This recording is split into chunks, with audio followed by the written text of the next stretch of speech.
Hello and welcome to Useful Idiots. I'm one of your hosts, Katie Halper. And I'm Matt Taibbi. He's Matt Taibbi, yeah. We want to do the food groups because we've been kind of like remiss with the food groups. So the Vanguard thing kind of interrupted our whole we had food to groups prioritize. Moshos. So we're gonna go back to Moshos. What did you say? Food groups food groups mojo. Oh, mojo. Yeah, it's moshos. Food groups mojo. Yeah. Food groups mojo. Yeah. So we're back in business. We got 4 food groups. We should make it 8, but we're not going to do that. That would be too much. So people know this idea has come from one of your dad's journalist friends, correct? Yeah, it was a producer that he worked with a long time ago, a TV producer. Yeah, basically the idea is that all TV news broadcasts come down to 4 things: Democrats suck, Republicans suck. Isn't that weird? And isn't that terrible? Pretty much every newscast has those elements, and that's pretty much it. It's horrible political stories and things that just make you go, Right. Which is the idea. Ew. Yeah, right, exactly. We should have him on. Is he still alive, or has he joined via Snipel? Haven't been in touch for a while, but he's quite a funny guy. He was in charge of doing what they call crashes, which is like when you have a big story that kind of takes over the whole network and they have to coordinate all the different, sort of live shots and everything. And he called that work shoveling coal for Satan. Oh, wow. This guy, he should have been a writer.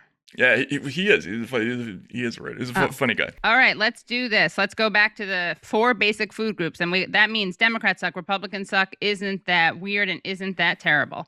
So I got Dems. If we could just go to the videotape. Obviously, as people probably know, Derek Chauvin was found guilty of murdering George Floyd. Former Minneapolis police officer was found guilty of 2nd-degree murder, 3rd-degree murder, and 2nd-degree manslaughter. The death of Mr. Floyd spurred the largest civil rights protests in decades. That was me reading at the New York Times. And of course, since then, there have been other police shootings and killings. Look at this videotape of Nancy Pelosi's response. So again, thank you, George Floyd, for sacrificing your life for justice, for being there to call out to your mom. How heartbreaking was that? Call out for your mom. I can't breathe. But because of you, and because of thousands, millions of people around the world who came out for justice, your name will always be synonymous. Can we watch the very beginning? So there's Nancy Pelosi basically thanking George Floyd for his sacrifice, which is problematic for a number of reasons. But can we just... There's like 9 things wrong with this. Yeah, let's go through them in a second. But can we just play the very beginning of it? Notice her body language. So again, okay, watch. Thank you, George Floyd. So she's looking up, right? Justice. Oh, God. Oh. Okay, so she's slightly looking up. Now, the reason I want to highlight that is because if we can go to this other clip, Donald Trump, who had his own reaction, a little bit less linear. Hopefully, so George this is Donald Trump right now and saying this is a great thing that's happening for our country. This is a great day for him. It's a great day for everybody. Sorry, it's not funny. But... This is a great day. I forgot how and nuts this was he is. Because of I know this was because the job numbers were good, right? It's so funny. I know. Yes, I know. Yeah. That's what it was, right? Yeah. So I like that both of them. So who said it better? His is more ridiculous, but hers is way more pretentious. Hers is more pretentious, and in a weird way, it's more of a thing because like she's a fairly rational person. Yeah, she had to actually think about that. She thought about that and thought it was okay to say that. And also, like, she looked up a little bit. To be fair, Donald Trump didn't do that. Now, he could have, because he was talking about George Floyd looking down. But and I love how he called him George. Oh, I know. Hopefully, I know. George, and my friend George, who I met in heaven the other day. You know what's funny is that like I think there's a longer clip, but he says like it was so terrible what happened. He like kind of like what Pelosi does, where she's like who called out to his mother. Isn't that terrible? It's like they're like it is really heartbreaking that like his last words were "mama." It was weird the way she was saying it. It was kind of like she had just heard about it. Right, which is like Trump, who's like, wow, that was bad. Why is it so wrong, the sacrifice? Like, it's tone deaf, and it's like, it's almost like the don't let a good crisis go to waste. Yeah. Well, it implies a sort of volition on his part. Yeah, that he did it voluntarily, that it was ended up being a net positive or something like that. It's... she's placing it in the context of like, what did you do for me kind of a thing? Like, I don't know. Yeah. But the thing that struck me as odd about that is this, it was almost a religious kind of invocation. Like he gave his like a Christ-like kind of a thing. Yeah. Given that there have been some pretty weird religious overtones with a lot of this stuff. Right. The washing of the feet, the kente cloth scarves thing that she was also involved with. It just... Wait, what's the washing of the feet? Oh, that happened during the protests last year. There were ceremonies where white people were lining up to have their feet washed by black ministers. Oh, I didn't know that. But Pelosi didn't do that we know of, right? No, she didn't do that. No, but it was a thing. Yeah. But it was the religiosity of the subject. I mean, obviously I wrote a couple of books about this, and there's like a long list of things that go into why these cases happen. And probably number one on the list is that the police never get convicted, which is what makes this situation remarkable, right? But like the other 15 things have been kind of like thrown to the side and turned into this performative, in some cases by people like Pelosi. It's almost like a religious movement, which I don't think helps. I don't know. And then there's also, of course, Biden saying that like his takeaway from this was that there's a difference between shooting someone in the heart and shooting them in the leg. Remember that? Which doesn't actually work. I mean, because there's the femoral artery. Well, there's that, and also police are not trained to do that. Yeah. Like they're trained. You're not supposed to use your gun unless you're going to use it for lethal force. Like you have to assume that every time you use your gun, you're going to kill the person. Right. Which is supposed to be a disincentive to using it. There's a lot of things that are crazy about it, but the Pelosi she's like an anti-barometer. Like she finds the one note that you can't possibly hit. Oh, well, I will say she does make a big deal out of her Catholicism, which I don't really want to hear about people's religion. I remember she was once like, I don't have hate. I have no hate in my heart for Trump. I'm a Catholic. I was a Catholic. I guess you're supposed to love your enemies, right? Yeah. All right. So what do we have for Republicans suck? Oh, yes. So the Democrats reacted in their own inappropriate way. But the Republicans, the New York Times did a story. It's not any one thing. After the Chauvin verdict, the Times ran this story. It says how the GOP is creating harsher penalties for protesters. Republican legislators in Oklahoma and Iowa have passed bills granting immunity to drivers whose vehicles strike and injure protesters in public streets. A Republican proposal in Indiana would bar anyone convicted of unlawful assembly from holding state employment, including elected office. A Minnesota bill would prohibit those convicted of unlawful protesting from receiving student loans, unemployment benefits, or housing assistance. And this, to me, it's like encompasses everything or encapsulates everything that's just stupid about Republicans. So we got, what do we have? We got bills granting immunity to drivers whose vehicles strike and injure protesters in public streets. That's insane. I'm just revisiting it because it's kind of shocking. Barring anyone convicted of unlawful assembly from holding state employment, including elected office. Then that was Indiana. Then Minnesota prohibit those convicted of unlawful protesting from receiving student loans, unemployment benefits, or housing assistance. And then in Florida, sweeping legislation, toughening existing laws governing public disorder, and created a harsh new level of infractions, a bill he's called the strongest anti-looting, anti-rioting, pro-law enforcement piece of legislation in the country. All right, I had to just redo that because they're so shocking. I mean, they're not shocking. Yeah. You're right, they're not shocking, right? They are remarkable. They're not, they're just they're stupid. So in the last 4 years, 5 years, if you watch any Republican or conservative political gathering, they are all about civil liberties, cancel culture, free speech, going back to the Constitution. Basically, the only issue that they have left that works for them at all is this idea of sort of creeping illiberalism on the Democratic side. And so what do?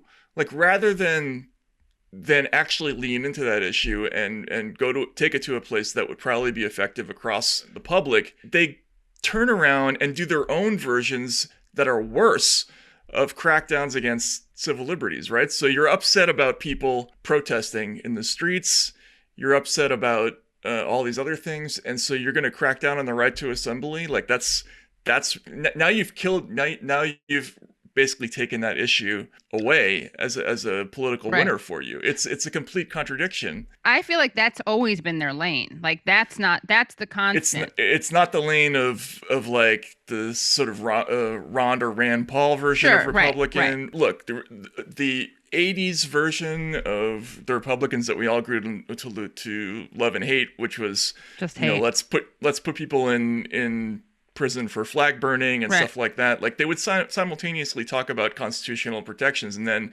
then go after whatever it was, use the law as a cudgel to go after pornography, flag burning, whatever it is.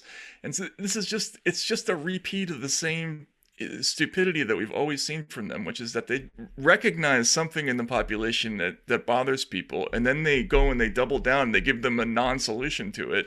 That's all it is just cruel and repressive and stupid. I guess to me it's just on brand, and Rand Paul is kind of the exception. Like Rand Paul is a very, he's a libertarian. I guess to me this is just classic Republican. Like classic Republican crackdown, which I think the majority of Republicans are behind. I think to me, like the more, they're trouble. It's troubling on the left in a way that I think is more kind of insidious, because the left is supposed to not. I mean, who am I kidding? Like the left is supposed to be a lot of things. It's not. It's totally hawkish. Obviously, the Democrats are a hawkish party. I also think that there are just certain things that they embrace, like publicly, like they embrace the tech stuff, right? The oversight, the content moderation. Well, that's what I mean. The tech thing is a huge issue for Republicans now, right? Because they're really, especially on the press front, they've got all their supporters are in a tizzy about tech censorship, the possibility of cooperation with the state and censorship and all these things. And then they turn around and they do crackdowns on speech, and now you've taken that away. Right. Yeah, so, I just think it was never even, they never had it. Like they're so selective. Well, they've had it in areas. Obviously, they've always been 100% in favor of economic freedoms, even when to the point of being completely deregulated. Right. But I just think with this landscape, what they're doing is they're responding to headlines and just coming up with things that they think that a certain segment of their base is going to love. It's just the same stupidity that I think most of them do love, right? Isn't Law and Order stuff like popular?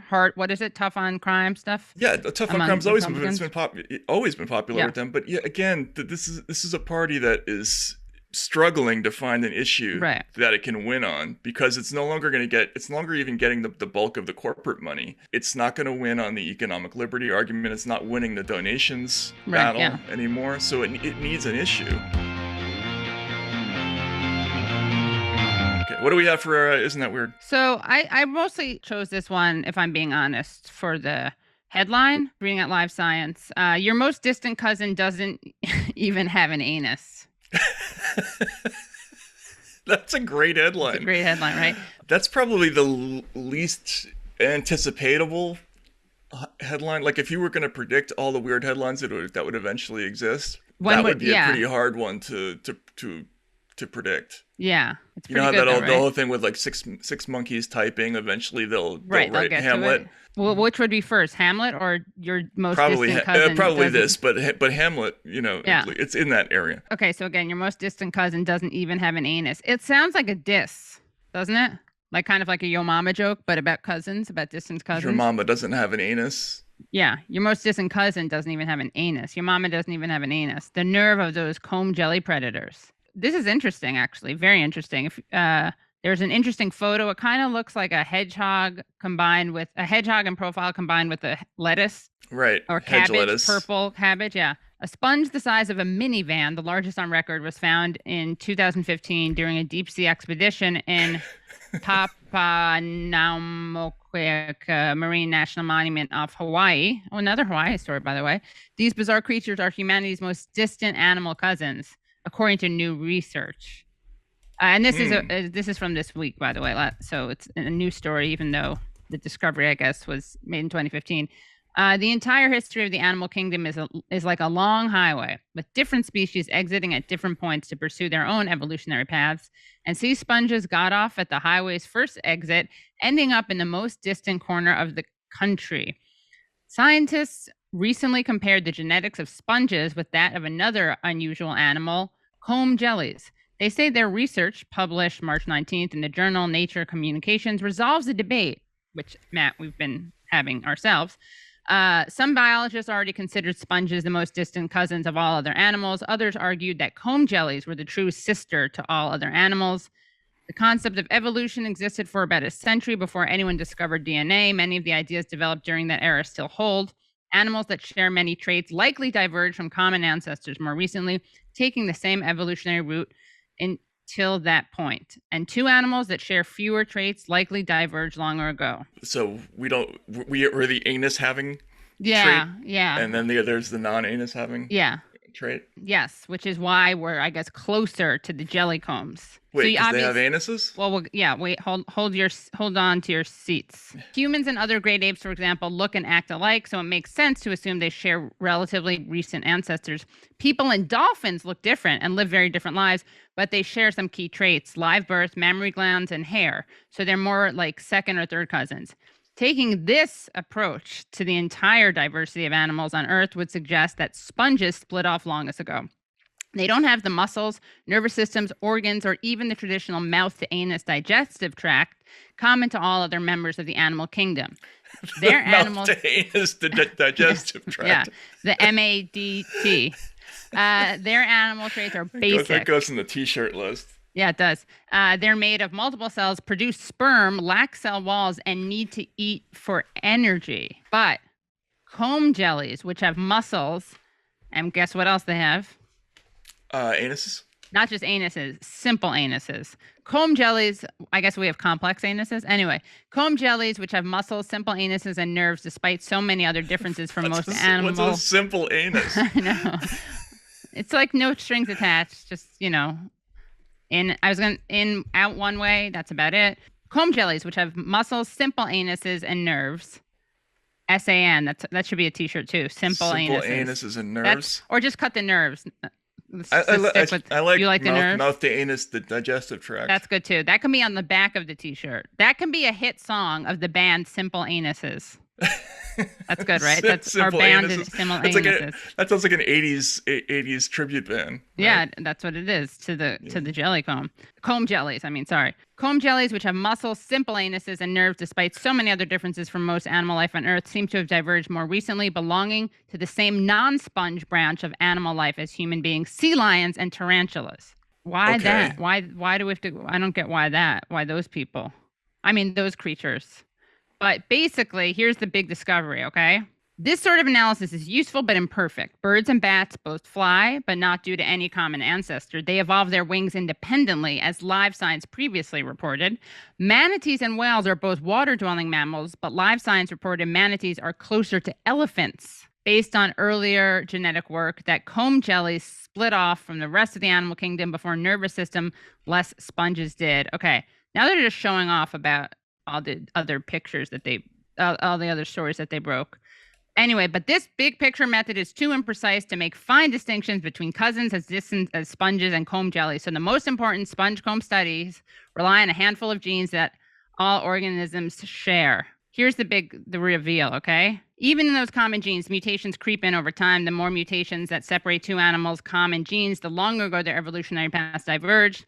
From this perspective, some scientists argued comb jellies and not sponges were the most distant cousins of other life, but that conclusion came from just a couple of genes that had diverged greatly in the comb jellies. If comb jellies were the most distant cousins, that would be important. It would suggest comb jellies split off before nerveless sponges and evolved their own nerves separately from other life. And if evolution invented the nervous system or anus twice, then maybe evolution really likes nervous systems. Wait, is that really in there? Yes. Oh, yeah. Yeah. If evolution invented the nervous system or anus twice, then maybe evolution really likes nervous systems or anuses for some reason. Don't shame them. Don't kink shame evolution. That would tell us something important about life itself. This new paper throws cold water on that idea. Instead the oft-held idea of evolution favoring anuses. Instead of comb jellies, our improved analyses right. point to sponges as our most mutual animal relatives, restoring the traditional simpler hypothesis of animal evolution. Basically, we got some breaking anus news. I have two questions about this story. First of all, the headline. Do we think that the headline was written by the writer, or are there two people? Right, probably an editor. That's one of that's an amazing headline. Your most distant cousin doesn't have an anus, right? Yeah. Okay, and that's a different person from the person who wrote that sentence with the two parentheses anuses in it. The anal parentheses, perianaltheses. Perianalthetical, is that? Yeah, I guess. Yeah, perianalthetical. Well, that's perianalthetical. Yeah.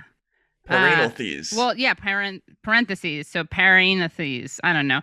At the end of the day, basically, nerves, anuses, and other common features of non-sponge animal life likely only evolved once. That's it. You know, and I were on both different sides of the great anal debate. Does it feel to you like that story was just an excuse for that person to write the word anus as many times as I think so. they could? Yeah, probably. Right? Because he didn't even need to use anus in the story, did he? You mean they could just use I mean, there were nerves? other They seem to swap it into nerves. But anuses is could have the real... said mouth or ears or I don't know. It's not as good of a headline. I certainly wouldn't have reported on it. I feel like, was it written in another language? There was something a little off about it, but maybe just the anuses threw me off. It's been known to happen. The anuses threw me off. Yeah, another t-shirt idea, yeah. That's another t-shirt. I like that. They're our cousins, and we need to just accept them, anus or no anus, anus or not. Right. Taint at the question. Yeah. Like Joe Biden's arms wrapped around America, we welcome everybody. Everything that doesn't. Yeah. Anus or not. Yeah, anus or not, you are our cousins. We are our cousins' keepers.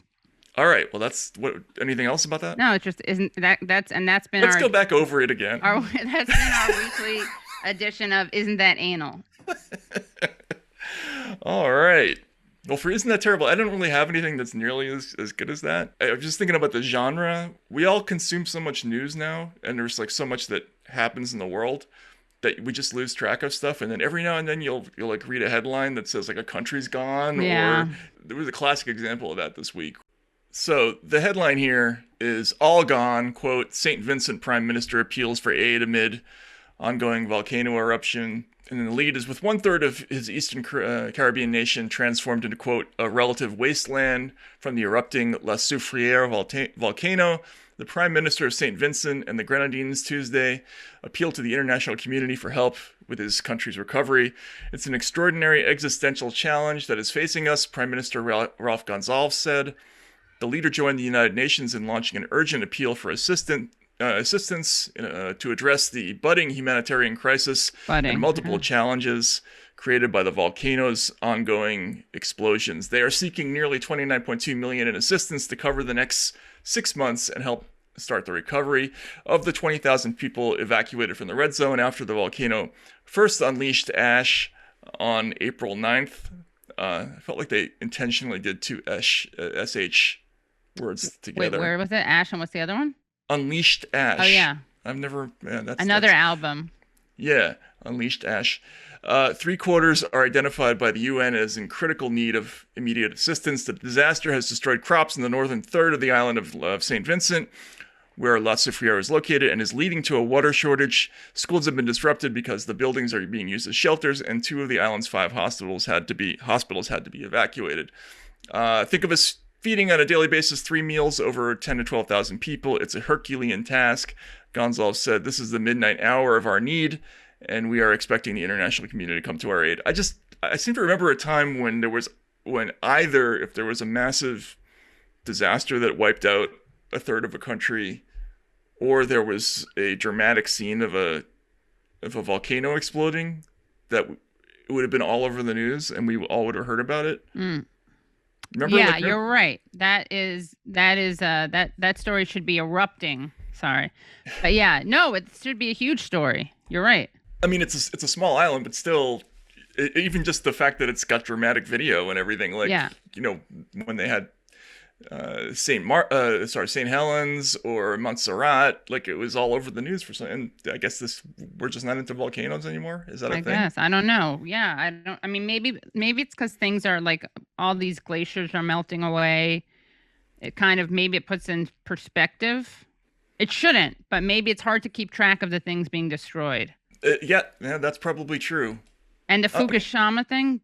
Yeah, Fukushima. Yeah, and Fukushima thing. Could it also be that just people have more access to video about right? But it's freaky explosions and things like that, so it doesn't stand out as much. Right. So if you want to see something blowing up, or you can just go on YouTube and watch hours of it now. Right. Right. So how many people just haven't ever heard of St. Vincent's?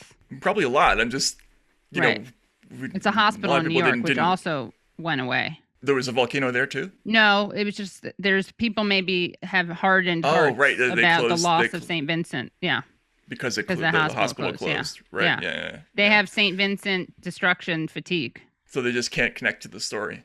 Yeah, they can't let themselves get attached. They've been burned before. But honestly, so how big of it is weird. Like, this is really not front page news. I feel like this happens all the time, though. We have natural disasters that are really significant, and we just don't get a whole lot of headlines out of it these days. I think some of it has to do with the fact that these stories, the isn't that terrible or isn't that weird factor that used to drive so much news has kind of like receded, while the divisive political media, the stuff that makes everybody pissed off and they want to click a million times and argue with each other, I think that it gets much more engagement. We should periodically check to make sure all the countries that were there last week are still around. Yeah, all the islands. Yeah. By the way, I just want people to know that Matt chose this story instead of baby born with 3 penises. Yeah, I was trying to kind of avoid wean the us penis. off the penises, but wean us off the wiener. The thing is that the pun factor is so high in the show. I'm trying to avoid stepping in it every time. But yeah, wean us off the wiener. Yeah. But what happened with was there a baby born with 3 penises? Oh yeah, in Iraq, a boy born with 3 penises, the first ever reported case of human trophalia, a condition in which 3 phalluses form during embryonic development. The child, first seen by doctors as a 3-month-old, that's a really long time to take your 3-penis child to a doctor. Yeah. What's up with I don't want to judge. scheduling? I'm imagining that there's probably some other factor involved, like maybe access to a doctor. Oh, maybe. right. Not to the penis, but yeah, you're right. It's a happy ending. He underwent surgery to move 2 of the phalluses, which were small projections at the base of the penis and scrotum. The 3rd phallus was in the usual location. So that's good, and he's doing well. In order to balance out this segment, we're going to need an animal with 3 anuses. I know. I bet if we go look on the internet, we'll find something that has 3 anuses. This is very interesting, actually. Extra or supernumerary penises are a rare congenital condition occurring only once every 5 million to 6 million live births. The level of development of these extra phalluses differs in different individuals. In the case of the child in Iraq, the 2 additional penises contain the erectile tissue called corpus cavernosum, which becomes engorged with blood during arousal, as well as a tissue called corpus spongiosum. Matt, sponge. Mm-hmm. Spongiosum. Wow. Right, which helps support the urethra, the tube through which urine passes. But the extra penises, and this is the happy ending. I did not mean to say that. This is the good news. But the extra penises didn't have urethras. This made surgical removal of the extra organs. Guess what? What's the adjective we're going to use? Problematic? Simple. Simple. Oh, I see. Okay. Excellent. Like a simple anus, simple urethra-free 2 extra penises. So I found something, Matt. If you can open that, the kappa is they're aquatic reptilian humanoids who inhabit the rivers and streams found all over Japan. They are generally the size and shape of a human child with scaly skin ranging in earthy hues from deep green to bright red. They possess 3 anuses, allowing them to pass 3 times as much gas as a human. That's efficient. Is the kappa real, or is it like from a... It's like a Japanese legend, I think. Oh, or it's an internet legend about a Japanese legend. All right. So this week, the most important news of the day, and that, of course, is the latest in the Vanguard. You just got to get it out of the way, because I think this is now going to be a feature of the show, basically. Where we're just going to keep telescoping this shot. Yeah, out I know we have to until there's like not enough physical space on the screen. I mean, this is like experimental internet sort of broadcasting. Avant-garde, yeah. Yeah, it's avant-garde. We're going to have to do the Brady Bunch thing. I mean, we put it out there, but we didn't actually do it, right? So actually... No, eventually we're going to have to actually, with them, actually do it. Right, in person. I don't even know where they're based. Yeah. No, we don't have to do it in person. We can get them to send us video, like boxes of them going like that and stuff. Yeah. And then we'll have somebody animate it. Or somebody could probably do that. Yeah, I was going to say, if anyone wants to, any useful idiots people out there, any useful idiots is useful idiots. If you want to do that, we'll send you some merch. And we'll put it on and oh yeah, we'll put it on. We'll credit you. You'll launch and you can say like the Vanguard. You can say you've been on the show. Yeah, and then we'll definitely give emphasis to the edit that's the most insulting to all of us. So I think you should go back through time and find the most unflattering pictures. Yeah, like the ones with there's glare off my bald head and stuff like that. Like I would go for that if I were you. So okay, let's go to the videotape. Let's go to the videotape. Fuck it, we'll do it live. Yeah. Once again, myself and Zach, we were. Well, I don't want to say we were featured because I said that last time and then they made fun of me. But a clip of our show was featured on Useful Idiots, co-hosted by Matt Taibbi and Katie Halper. Again, we did a video. One of the only channels that I'm aware of that did a video about how Useful Idiots was canceled by Rolling Stone. Essentially, and we found out that we had a horseshit take. Apparently, they kind of clued us in on the last video that we're about to watch. We assumed that it was because of Syria and Assad and all that kind of shit, that their coverage of what was going on. It looks like it's actually because of Saudi Arabia and Yemen, or at least that's what's implied. Right. Exactly. A lot of people were like, wow, this is terrible journalism and lazy journalism. It was like, we were just literally speculating. This was a literal fucking clip. But anyway. Yeah, exactly. But yeah, just want to say a huge shout out to Matt Taibbi and Katie Halper. We mentioned it last time, but Zach and I are big fans of obviously Taibbi's journalism going back for a while, but also just of Katie Halper on YouTube and of Useful Idiots, the program. They're two of the best voices on the left and two people we really respect. So obviously it's just been a treat and a little bit surreal to see our danky little show featured on their platform again. Which is why we're going to ride this segment until the wheels come off, until they stop responding to the Vanguard. So anyway, go ahead and play the clip. Exactly. Yeah, and this is pretty cool too. They did a good job of it. In my media career, which is that I want Zach and Gavin from the Vanguard podcast. I want them to become the biggest thing on the internet. Well, not. Do you hear that, guys? Just saying. The biggest thing on the internet. Absolutely, even bigger. No. Even bigger. No? Even bigger, Katie. Bigger. They can be our sidekick of a show. Okay, so it can be Useful Idiots and Friend or Friends. Friends. I'm the friend. Hey, Katie, come on. We never had Rolling Stone propping this up. They did this week because they did a thing on why we were fired from Rolling Stone. Yeah. And then we did a thing watching them. Right. Watching us. And then they did a thing watching us, watching them, watching us. So now we can do it. I think we actually have to look this way if we're going to do that thing. So, no, you need to turn the other way. Yeah, then we both need to look this way when we're watching this clip so that it works out well. So anyway. Well, anyway, we should watch the clip, right? Yeah. We were on Useful Idiots, bro. Bro, that was fucking crazy. So for anybody who doesn't know, on it. I and me and Gavin, both of us, have been big fucking fans of Useful Idiots. Matt Taibbi's books. I'm actually getting confused at this point. Yeah, look how well they edit it. Look, it looks like we're listening to it. You see? Wow, it looks like we're responding to it. One of our clips reacting to Rolling Stone getting canceled, and they actually reacted to it, and it didn't seem like they hated it. Really well edited. That was awesome. Yeah, it looks like we're responding to it. Us reacting to them. It was pretty wild, pretty trippy stuff. And what I'm about to do here is going to make it even trippier because now it's us looking at them. Looking yeah, Gavin, at now us, you got to turn profile like this. So There you go. We got to turn profile. We got to do both ways. Yeah, but this was crazy, guys. You guys look up again. Last night when this episode dropped, and I forget who it was, but shout out to whoever hit me up on Twitter. Funniest voices in this, leftist media space. A great host. One of those people they're talking about me there. Conversations. I love her live streams because it is just kind of like, brush your teeth in less than. Oh, they got ads. They got ads. Oh, I want one of those. Hey, if you want to sponsor us. What is that thing? It's a 10 seconds with this revolutionary. It's a revolutionary toothbrush. It looks like something you bite down on. Torture device. Yeah, it does, right? So basically, we got the shot, right? Yeah, yeah, so and also I think Matt, we need to have So they have a Hate Inc. book club. So we need to have a Hate Inc. book club video club where we analyze their analysis of Hate Inc. Oh, that's actually right. Stupid, but I like it. Yeah. No. I didn't. No, that's good. I know. Good. Yeah. So, yeah, but that could really be irritating. I like it. Yeah, I got idea. It behind me. Is it behind me? Yeah, your book is next to the pig ass. Right. Yeah. Exactly. Where it belongs. Where it belongs. Yeah. But we should do that. So that's right? So then we're analyzing them, and that could get really embarrassing for me really quickly. But yeah, let's do it. Yeah. Why not? Let's do it. Yeah. What we really should do is find some early writing of yours that does actually embarrass you. Oh yeah, that won't be hard. I have a bunch of stuff for when I was like at feministing that I could read. Oh yeah, what was that like? Yeah. Like just annoying, like kind of like liberal feminist stuff, as opposed to like my leftist feminist stuff, where I make fun of the liberal feminist stuff. That should be interesting.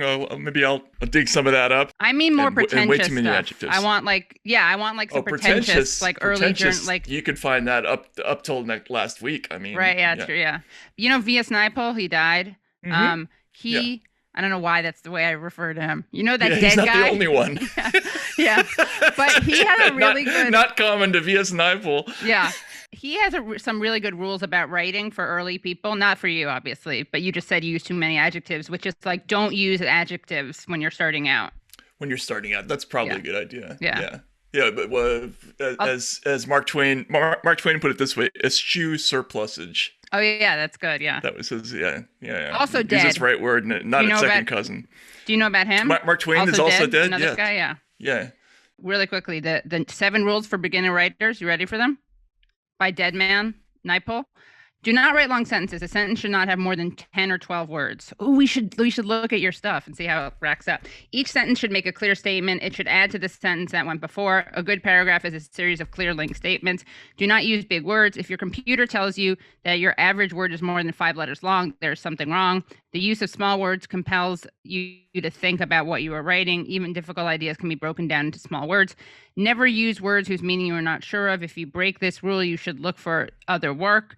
The beginner should avoid using adjectives except those of color, size, and number. Use as few adverbs as possible. Avoid the abstract. Always go for the concrete. Every day for 6 months at least, practice writing in this way. Small words, short, clear, concrete sentences. It may be awkward, but it's training you in the use of language. It may even be getting rid of the bad language habits you picked up at the university. You may go beyond these rules after you've thoroughly understood. This is V.S. Naipaul talking about a computer? And mastered them. I know.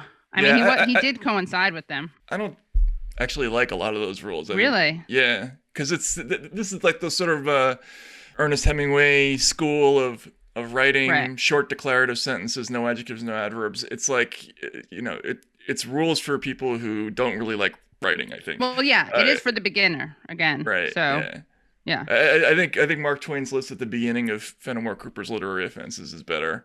Oh, I don't know that. We'll have to do that on our next show. Tune back in. Yeah.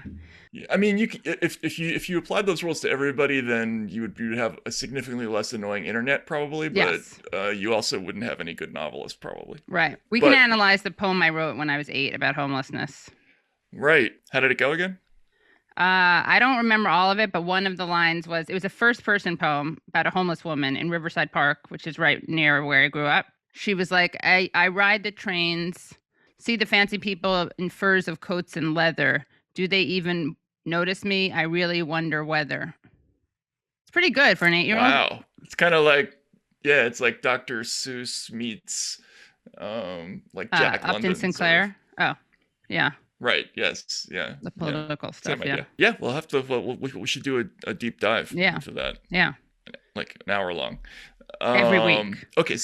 Every week for 6 months. Yes. I mean, getting back to the Vanguard, like I think that's the same idea as what we're doing here, which is let's take a joke and just keep beating on it until there's nothing left. Yeah. Okay. Don't watch Pod Save America. Don't listen to it, and subscribe. Rate, review us. Subscribe. Rate, subscribe. Review all that stuff. Usefulidiots.substack.com. Usefulidiots.substack.com. Right. And we'll see you next week. Yeah. I like that jazz hands type of departure. Yeah. That's right. It's like Up With People, right? What's that? Oh God, I'm so old. No, never mind. What is it? Up With People was like this super corny dance show review. It's sort of like a High School Musical, but like 50 times stupider and more